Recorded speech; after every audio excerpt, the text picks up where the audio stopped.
melanjutkan apa yang biasa kita bahas, yang biasa kita kaji, yang biasa kita baca di setiap pengajian hari Jumat subuh. Jadi pengajian ini bukan hanya bulan Ramadan, tapi memang setiap subuh, Jumat subuh mesti ada. Mudah-mudahan bisa istiqomah hadir, bisa istiqomah mendatang di tempat-tempat yang diridhai oleh Allah, dan mudah-mudahan menjadi ilmu yang manfaat. Amin amin ya rabbal alamin. Para hadirin wal hadirat rahimakumullah. Melanjutkan pembahasan kitab Risalatul Muawanah karya Syekhul Islam Al-Imam Abdullah bin Alawi bin Muhammadin Al-Haddad, nafa'anallahu bihi wa bi'ulumihi fid dharain amin, ila qawlihi, sampai kepada pembahasan beliau faslun, pasal selanjutnya. Pada pertemuan dan daras-daras yang sebelumnya kita membahas tentang masalah yakin, masalah bagaimana mantapnya hati dan bagaimana hal-hal yang bisa menambah keyakinan di hadapan Allah Subhanahu wa taala. Pasal selanjutnya beliau mengatakan, wa 'alaika ya akhi bi islahin niyyati wa ikhlasiha wa tafaqqudiha wa tafakkuri fiha qabla dukhuli fil amal, fa innaha asasul amal wal a'malu tabi'atun laha husnan wa qubhan wa sihhatan wa fasada. Wa qad qala sallallahu alaihi wa alihi wa sahbihi wa sallama, innamal a'malu binniyat wa innama likulli imri'in ma nawa. Nasihat selanjutnya dari beliau Al-Imam Abdullah bin Alawi Al-Haddad adalah, hendaklah seyogyanya bagi kamu, wahai saudaraku. Beliau mengatakan di sini wahai saudaraku, dulur, karena orang yang mau menuju Allah, orang yang mau sama-sama menggapai ridho Allah, hakikatnya kita ini bersaudara. Hakikatnya kita ini saduluran. Makanya sebuah hal yang mengherankan, aneh, kadung ono uwong, kalau ada orang yang sama-sama mencari ridho Allah, kok merasa yang ada di sampingnya itu musuh. Mohon maaf begini, majelis taklim, katakan majelis taklim. Majelis taklim itu tujuan akhirnya kepengin apa sih? Kepengin ridho Allah. Kan kepengin ngaji sehingga tahu syariat Gusti Allah, tahu syariatnya Kanjeng Nabi, sampai akhirnya dapat ridho Allah. Lah majelis taklim diadakan di sini, kemudian majelis taklim di RT sebelah diadakan, atau sa-RT kadang-kadang mungkin bisa ada 2 majelis taklim. Mohon maaf nih, ini sama-sama majelis taklim yang berharap mencapai ridho Allah, sama-sama mencapai ridho Allah. Lah kok sesama majelis taklim satu sama yang lain yang musuhan kadang-kadang. Ayo jujur-jujuran mawon iki, terjadi napa mboten iki, Pak? Terjadi. Jamiah malam Jumat kadang-kadang kan banyak di mana-mana malam Jumatan jamiah. Jamiah itu intinya bagaimana malam Jumat adalah malam yang mulia itu dipakai untuk hal-hal yang mulia. Gimana sekiranya Gusti Allah itu ridha di malam Jumat, sholawatan, tahlilan, bagaimana arwah-arwah almarhum itu kita kirimi bacaan Fatihah, tahlil, Yasin. Bagaimana sekiranya menggembirakan Gusti Allah sehingga kita dapat rahmat. Lah sesama jamiah tukaran. Duduk jamiah kene kono le. Coba ini sopo. Kadang-kadang hadir dari mana ya? Bukan jamiah sini ya? Kok ke sini ya? Kedus.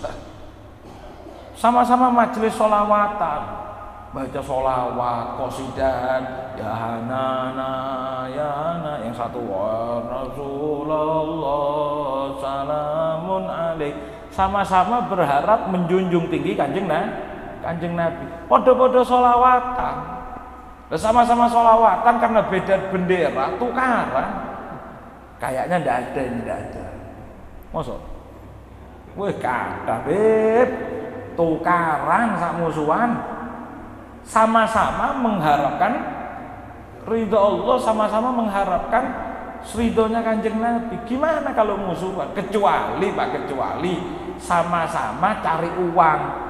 Misal tukaran, itu masih masuk di akal. Walaupun tidak baik, walaupun itu tidak bagus, tapi kan sama-sama cari pelanggan. Andai kata nih, saya tidak menganjurkan, tetap elek.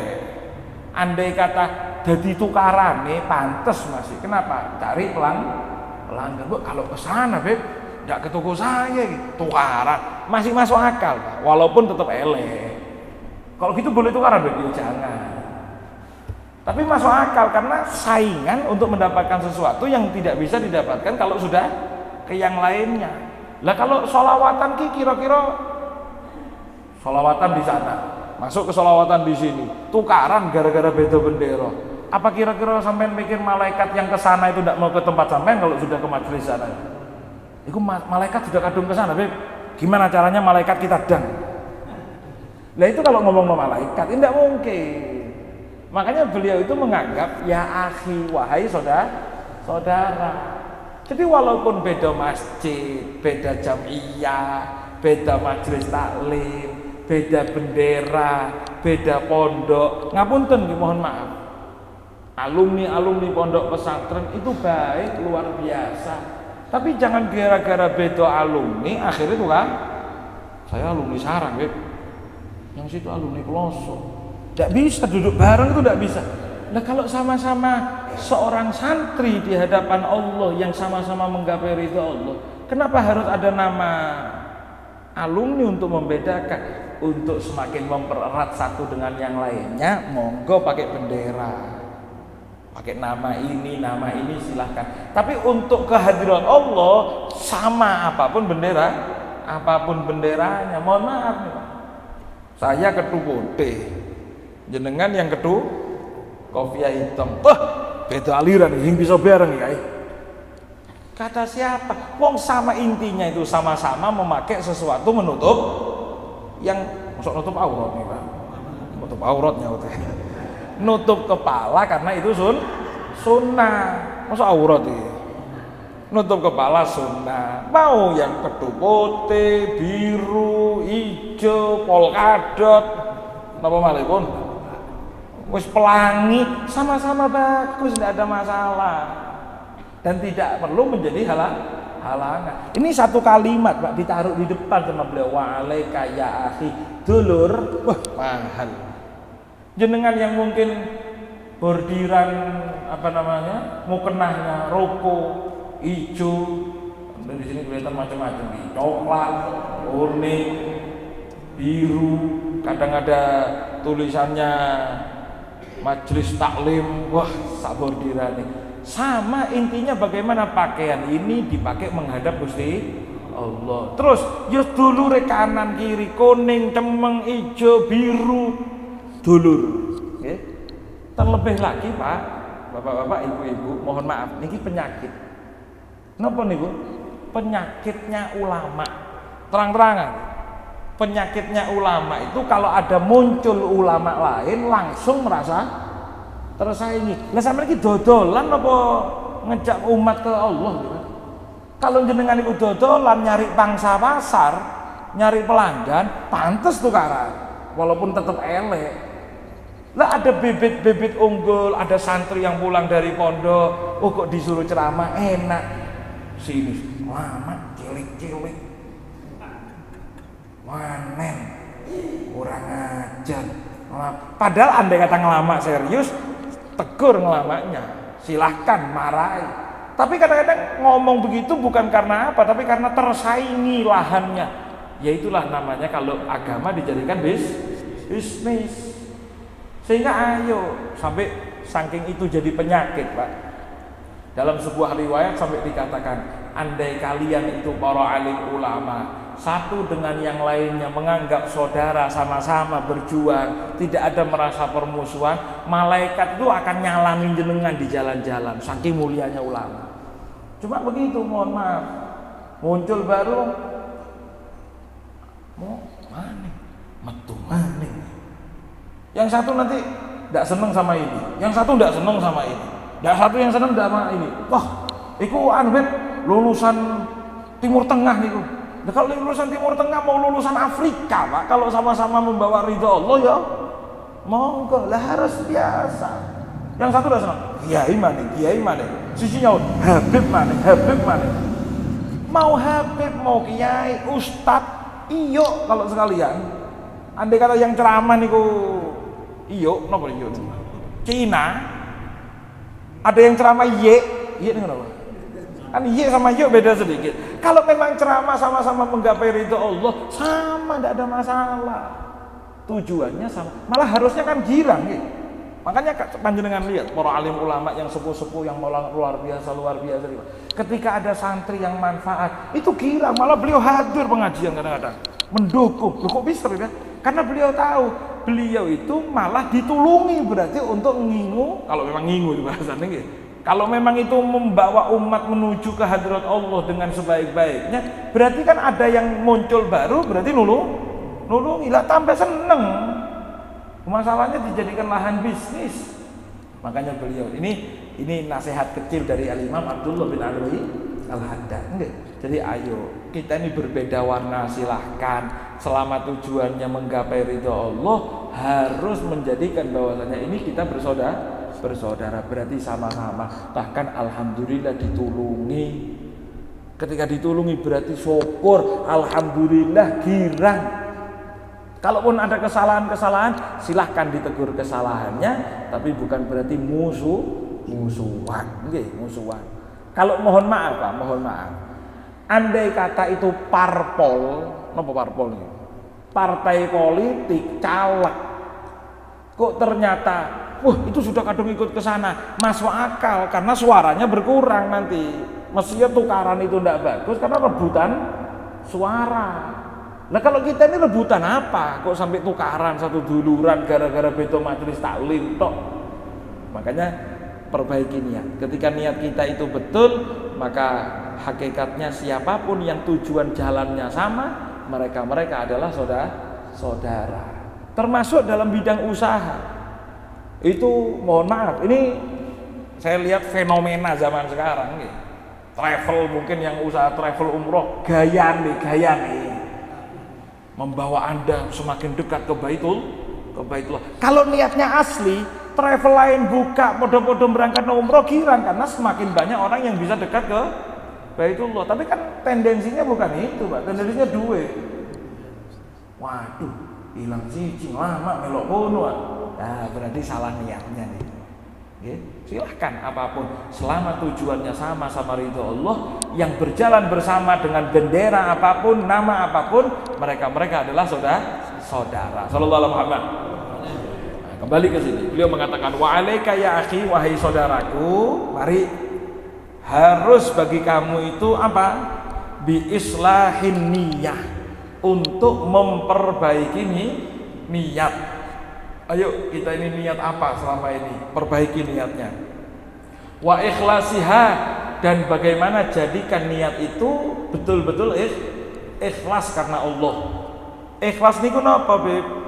Ada satu ulama mengatakan begini, ikhlas itu adalah bagaikan surat Al-Ikhlas. Surat apa? Napa Al-Ikhlas? Kulhu.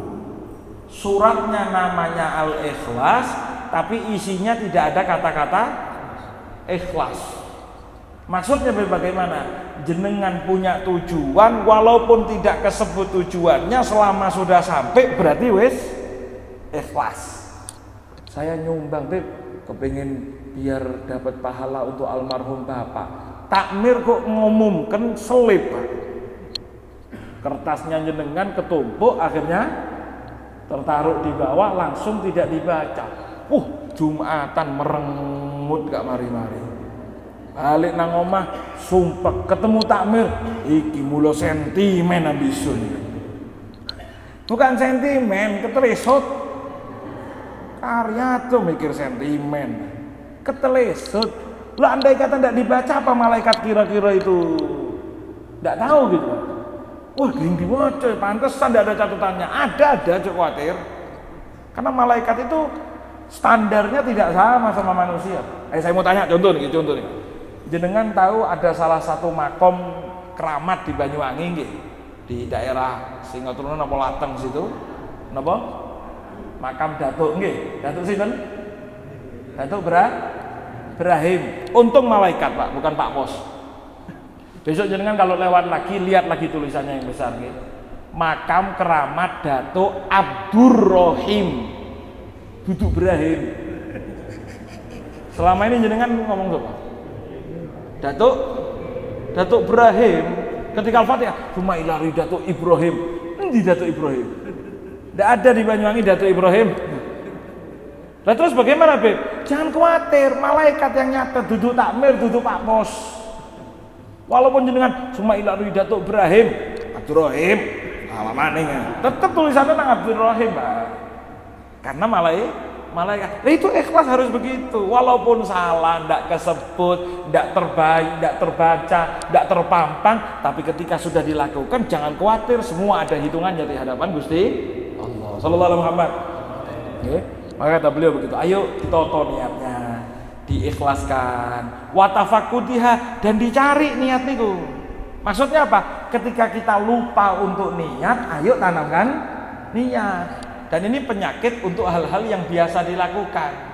Ketika melakukan hal-hal yang sudah rutinitas, akhirnya lupa kalau di situ sebetulnya bisa punya peluang untuk niat. Mangan. Contoh kecil. Jenengan makan sahur tadi. Makan sahur apa buat ini? Makan sahur kan ya? Makanya semangat ya. Kalau pas makan sahur, enggak sahur berarti. Makan sahur ya? Berarti sahurnya untuk akhir mau. Ketika tadi makan sahur, niat enggak bahwasannya itu melakukan sunnah Kanjeng Nabi? Apa biasa-biasa saja? Ya bangun, ucek-ucek moto, bojo wis nyediakno sego, sudah ditoto, makan wis. Apa niat asli? Umumnya tangi turu langsung, tidak ada pikiran saya ini niat ya Allah, mumpung bangun saya niat sahur karena niru Kanjeng Nabi untuk semakin kuatnya ibadah puasa saya. Enggak, biasa wis. Ya wis biasa tangi. Apa sahur? Ya iya apa maneng? Kadang ditanya ngambok. Padahal di situ ada niat-niat yang bisa ditanamkan. Apa itu niat? Niat untuk niru Kanjeng Nabi, niat untuk menguatkan puasa, niat supaya puasa tidak loyo, dan lain niat-niat yang lainnya. Sehingga kata beliau, tafakudiha, mari dicari niat itu kalau sedang hilang. Masuk masjid, biasa. Tulisan Nawaitul I'tikaf ini berapa tahun sudah dipasang? Kenapa nih? Ini Nawaitul I'tikaf, ada lagi di sana? Itu sama itu ya? Sama aja. Ayo yang masuk niat i'tikaf ngacung. Ayo. Termasuk sing ngomongi bodoh. Tadi saya masuk sampai di sana sholat, langsung lihat itu, selesai sholat. Nawaitul i'tikaf, ya Allah, saya kok belum niat i'tikaf. Nawaitul i'tikaf saya baca. Tapi jenengan yang tiap hari lewat sini biasa seakan-akan itu pelang kosong. Tidak ada tulisan kaligrafi.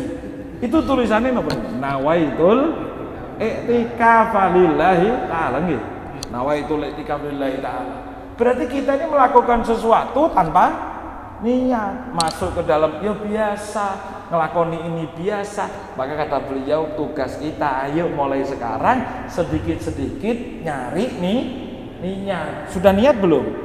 Mau wis niat apa durung iki? Niat to. Kadang-kadang Pak, mohon maaf, wis diomongi kayak ngene wis gak niat i'tikaf. Saya mulai tadi ngomong i'tikaf, ya cuma ngrungokno. Oh iya, tapi enggak niat. Ayo yang belum niat i'tikaf, dalam hati diniati nawaitul i'tikaf lillahi. Memang kadang-kadang kudu dipaksa. Sallallahu alaihi wasallam. Jadi besok kalau jenengan masuk ngelihat atas jangan lihat Jangan hanya lihat kalau itu kaligrafi, tapi lihat bahwasanya itu mengingatkan niat i'tikaf. Nah seperti itu beliau. Para ulama itu mengajarkan watafakudiha, ayo dicari. Kalau kita kehilangan, cari niatnya. Kalau kita lupa, ayo ingatkan apa niatnya. Walaupun mungkin sudah rotok kasep, jangan terus karena wis kadung, tidak ada kadung. Kebaikan itu tidak ada kasep. Walaupun rotok-rotok terlambat, tetap daripada tidak sama. Tapi kan percuma, Beb. Apanya percuma? Jenengan sahur, imsak kurang 2 menit. Percuma hinggu samangan wis. Ya karuan ngemplok, Pak. Tempe telur lumayan itu. 2 menit kan nggih. Lah ndak ada kadung. Kalau cuma makan saja ndak ada kadung, apalagi pahala. Pengajian, wis kasih, Pak. Wis jam 5:04 kepengen hadir. Niat saya kepengen hadir. Gak usah wis, itu bukan ndak wis kadung, itu memang yang niat. Memang ndak serius dalam niatnya. Maka kata beliau, walaupun lupa ayo dicari, walaupun lupa ayo diingat, ndak apa-apa dibaca. Nggih, niat. Watafakkur fiha, dan ayo merenung tentang apa niat yang akan kita tanamkan di dalam hati. Diniati, Pak, dipikir kapan? Qabla dukhuli fil amal, paling bagusnya itu sebelum memulai amal. Jenengan mau berangkat ke masjid, sambil berangkat sambil niat, ya Allah, saya mau masuk masjid niki niat napa mawon nggih. Pak, Bu, para alim ulama itu kalau melakukan satu amal, itu niatnya bisa sampai 10, 20 sampai 30 niat. Masuk, ada satu kitab namanya Kitabun Niyat yang ngarang Syekh Sa'ad Al-Aidarus. Habib Sa'ad Al-Aidarus itu ngarang, judulnya kitab namanya Kitabun Niyat. Itu beliau tulis niat makan, ini. Niat ngaji, pengajian majelis taklim ke masjid, itu beliau tulis sampai 32 niat. Nopo mawon. Ayo coba kita ini mikir apa saja. Jenengan datang masuk ke masjid tadi pagi ini niat dalam hati untuk apa saja? Ya sholat, Beb, terus. Ya sholat terus apa mana? Barokah, ayo, apalagi coba? Kira-kira bisa sampai 30? Saya yang sudah baca ndak ingat, Pak, sampai 30 itu, Pak. Karena beliau ini punya pandangan bagaimana mencari pahala itu dengan apapun yang bisa dijadikan pahala, Pak. Masuk berangkat ke masjid, saya niat. Pertama sholat, jelas nggih. Terus berjamaah sholatnya. Kemudian niat iktikaf di dalam masjid. Niat berjumpa sesama muslim. Niat memberikan wajah yang baik kepada sesama muslim. Wajah yang mesem, berseri-seri. Nanti ketemu orang, Waalaikumsalam, sehat nggih. Iku pahala, Pak. Walaupun andai kata masuk masjid kosongan masjidnya, jenengan cuma niat itu dapat pahala walaupun tidak ketemu orang. Masuk masjid lah kosong, kadang bukan hilang itu, karena niat jenengan sudah dapat pahala. Niat lagi membantu orang kalau ada yang membutuhkan di tengah jalan. Barangkali jenengan lewat, terus ternyata ada barangnya orang jatuh, jenengan ambilkan. Walaupun tidak ketemu orang, tetap dapat pahala. Niat memandang wajahnya ulama, dengan mau pengajian, wah nanti ada Pak Yai, itu orang soleh, itu orang alim, mau saya pandang wajahnya. Karena mandang wajahnya ulama itu pahala. Kalau dalam kitab itu disebutkan memandang wajahnya ulama itu saja ngelihatnya tok lebih bagus dari sekian pahala, lebih baru dari sekian pahala. Jadi mau balik ke masjid, niat mandang wajahnya ulama, niat persatuan sesama muslim, meniatkan membantu orang tua, niatkan menyenangkan hati orang tua. Kita tidak sampai seperti itu, mikir, Pak, jauh itu, sampai 32 lebih. Ya, kalau tidak salah yang saya ingat 32. Untuk sekedar jalan niatnya begitu. Beb, saya kalau suruh begitu ya tidak hafal kabeh, tidak apa-apa. Sampai jalan tafakur, niat, dipikir, ya Allah saya niat ini. Apa mana ya? Lah andai kata bingung seperti itu, jenengan niatkan, saya niat sebagaimana niatnya Kanjeng Nabi. Nabi, saya niat sebagaimana niatnya para wali, seperti itu. Jadi mari niat semuanya, terakhir mikir, ya Allah saya niat sebagaimana niatnya Kanjeng Nabi. Kalau jenengan punya guru mungkin yang orang alim, orang masya Allah, jenengan niat, ya Allah saya niat sebagaimana niatnya Mbah Yai Fulan, ya Allah saya niat sebagaimana niatnya Pak Yai Fulan. Siap, sebutkan, tidak apa-apa, karena beliau itu punya pandangan luar biasa. Dan kita nih kadang-kadang tidak masuk pikiran kita sampai sejauh itu. Makanya kita, kalau bahasa orang itu bantol, nunut. Jadi kalau tali itu dicantol, nyantol. Jadi tali kita ini yang kita bingung, alah nunut aja, nunut. Nah, seperti itu Pak.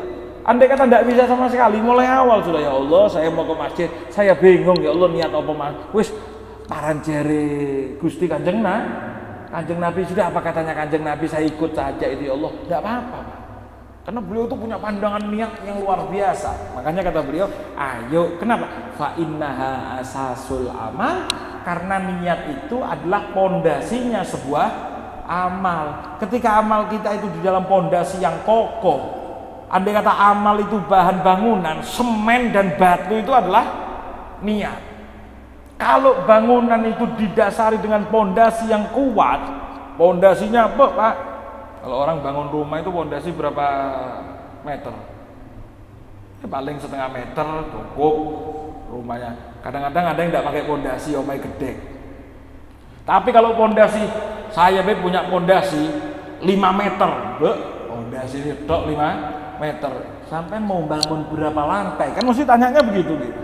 Kenapa? Karena pondasi yang kokoh membuat bangunan bisa semakin tinggi, semakin kuat. Pondasi setengah meter. Ini insya Allah ini bangunan saya rencanakan 13 lantai. Roboh durung rong lantai Pak. Kenapa pondasinya tidak kuat? Pondasinya kuatkan. Ketika kita niat begini, maka bangunan yang kita bangun dari ibadah kita itu akan semakin menjulang tinggi, semakin tinggi di hadapan Allah. Pondasinya 10 meter, bangunannya jelas tidak mungkin cuma 10 meter itu. Masa pondasi sama bangunan sama? Pondasi masjid ini saja, masjid berapa meter nih? Pondasinya paling ada 5 meter, tukang di 5 meter. Tidak mungkin, karena bangunan mesti tidak seberapa dengan pondasinya, tapi kokoh pondasi itu dibuat kokoh. Lah yang mengokohkan amal kita di hadapan Allah niku niat. Ketika niat kita tinggi, niat kita mulia, niat kita banyak, niat kita agung, maka amalan kita juga akan semakin nilainya tinggi di hadapan Gusti Allah Subhanahu wa taala. Wal a'malu tabi'atun laha. Dan amal itu akan ikut tergantung apa kata niat. Baiknya ya akan baik amalnya. Kalau niatnya jelek, amalnya juga akan ikut jelek. Sehatan, amalnya tepat, niatnya tepat, berarti amalnya akan juga tepat. Niatnya rusak, amalnya juga akan rusak. Ini pengalaman. Namanya belajar dari pengalaman kesalahan. Saya dulu pernah ketika mondok itu kalau sudah Kemis malam Jumat prei sudah tidak ada pelajaran. Lah karena ustadznya itu bukan orang sekitar, dulu saya mondok di Hadramut, ustadznya itu kalau sudah malam Jumat pulang ke kampungnya pulang. Nanti malam Sabtu atau Sabtu pagi beliau baru datang lagi. Namanya santri ini kan wajib sholat jamaah. Karena malam Jumat itu beliau pulang, Jumat subuh itu banyak santri yang tidak sholat jamaah. Sholatnya di rumah sudah, tidak ke masjid sudah. Jadi sholatnya tidak ke masjid sama sekali, sudah sholat di rumah itu jamaah sama satu sama lainnya di rumah, tidak ke masjid pulang. Kok subhanallah pernah satu waktu beliau ini pulang dari kampung ternyata malam Jumat subuh ya, selesai orang-orang sholat subuh itu datang ke pondok, kaget semburat santri. Biasanya tidak datang, leha-leha gak nang masjid, moro-moro teko, semburat kaget.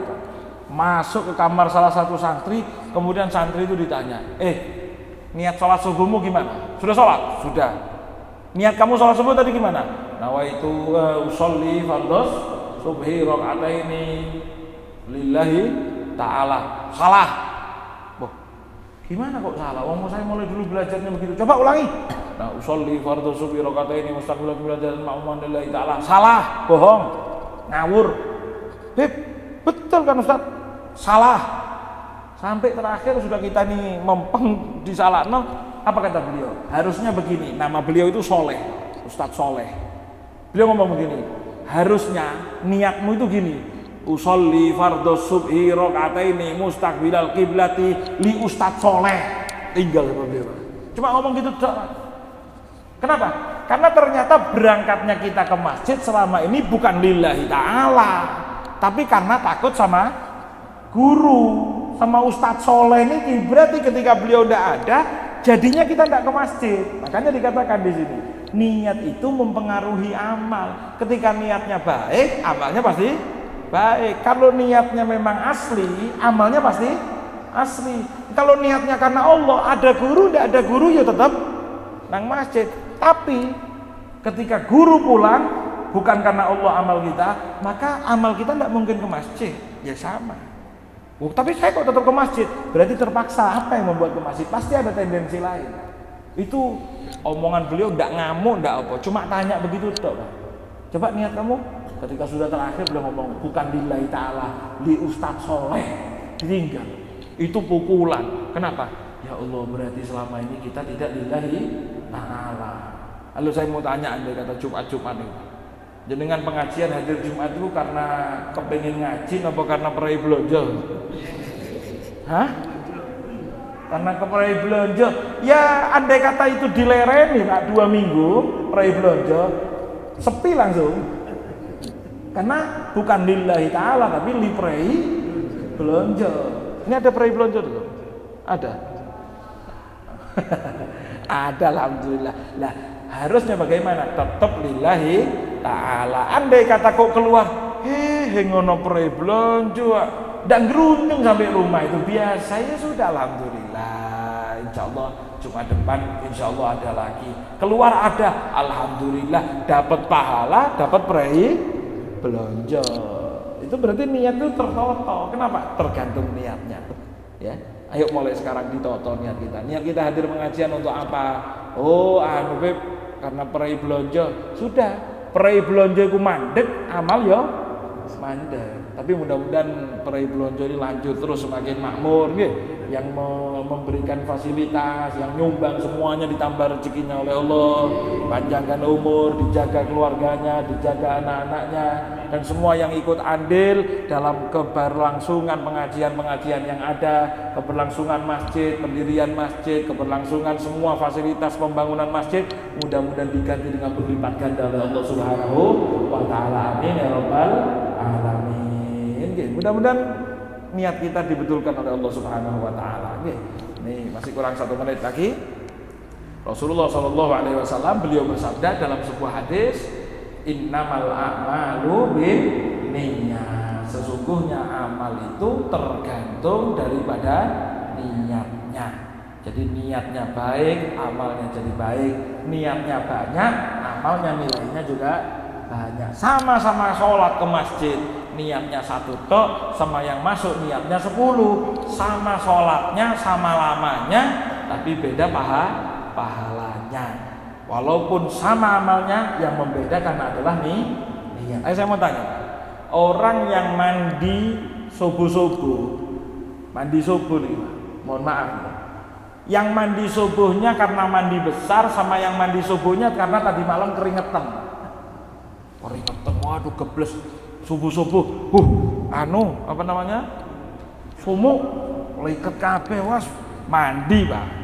Mandinya orang yang mandi besar sama mandinya orang yang mari sumuk semalaman, apa bedanya? Sama enggak? Sama enggak? Apa kalau yang mandi besar itu pakai kerikil gitu enggak? Kan sama-sama pakai air, sama-sama dalam kamar mandi, ya sama jebur-jebur. Kalau memang kedinginan, bodoh-bodoh kademan. Tapi apa bedanya? Yang satu dapat nilai pahala, yang satu hukumnya wajib, yang satu tidak dapat apa-apa. Apa bedanya? Niat. Cuma beda nawaitul ghuslah. Itu tok loh yang membedakan. Bukan kalau mandi wajib itu harus keramas jari sopo. Kalau sampun entek terus gak keramas. Tetap samponya HP sama jebur-jebur. Walaupun tadi malam sumuk mandi mau sampoan keramas boleh apa enggak? Apa mandi wajib tok harus keramas itu kan enggak? Sama. Yang membedakan hanya nawaitul, berarti niat itu merubah, kadang-kadang bisa jadi pahala wajib, kadang-kadang bisa jadi pahala sunnah, kadang-kadang tanpa niat ya dapat hanya ndak sumuk ikut tok wis. Makanya innamal a'malu bin niat. Hanya saja sesungguhnya amal itu tergantung nih niat. Maka hadirin rahimakumullah, terakhir bagi kita yang mungkin bingung tentang niat, apalagi sebagaimana kita sampaikan, kita ucapkan saja, ya Allah saya niat sebagaimana niatnya Kanjeng Nabi, sebagaimana niatnya para wali. Kalau panjenengan punya guru sebutkan, sampai mau berangkat ke masjid, ya Allah saya niat sebagaimana niatnya Kanjeng Nabi, saya niatkan sebagaimana niatnya para kiai fulan sampai jemput. Ya Allah, misalnya panjenengan mau pulang ke rumah, mau ngaji, niatkan seperti itu, okay? Dan itu ada ajarannya dari Nabi Muhammad SAW. Ya, insya Allah pada pertemuan berikutnya kita jelaskan. Kanjeng Nabi itu mengajarkan kalau bingung doa, minta doa sebagaimana doanya Kanjeng Nabi. Mudah-mudahan ada manfaatnya, okay? Mudah-mudahan jadi Ramadan yang penuh barokah, mudah-mudahan menjadi Ramadan yang diterima oleh Allah Subhanahu wa taala, dan mudah-mudahan niat kita semakin menjadikan amal kita semakin tinggi di hadapan Allah Subhanahu wa taala. Kita niatkan mudah-mudahan amal kita di bulan Ramadan, amal kita insyaallah dicatat sama dengan amalnya para alim ulama, dicatat sebagaimana amalnya para sahabat, para wali-wali, dan dicatat sebagaimana amalnya Nabi Muhammad sallallahu alaihi wasallam. Amin amin ya rabbal alamin. Allahumma hdina bihudak waj'alna mimman yusari'u fi ridwan wa la tuwallina waliyan siwak wa la taj'alna mimman khalafa amraka wa asad wa hasbunallahu wa ni'mal wakeel wa la haula wa la quwwata illa billahil aliyyil azim. Sallallahu alaihi wasallam Muhammadin wa ala alihi wa sahbihi wa sallam walhamdulillahi rabbil alamin bi barakatil Fatihah.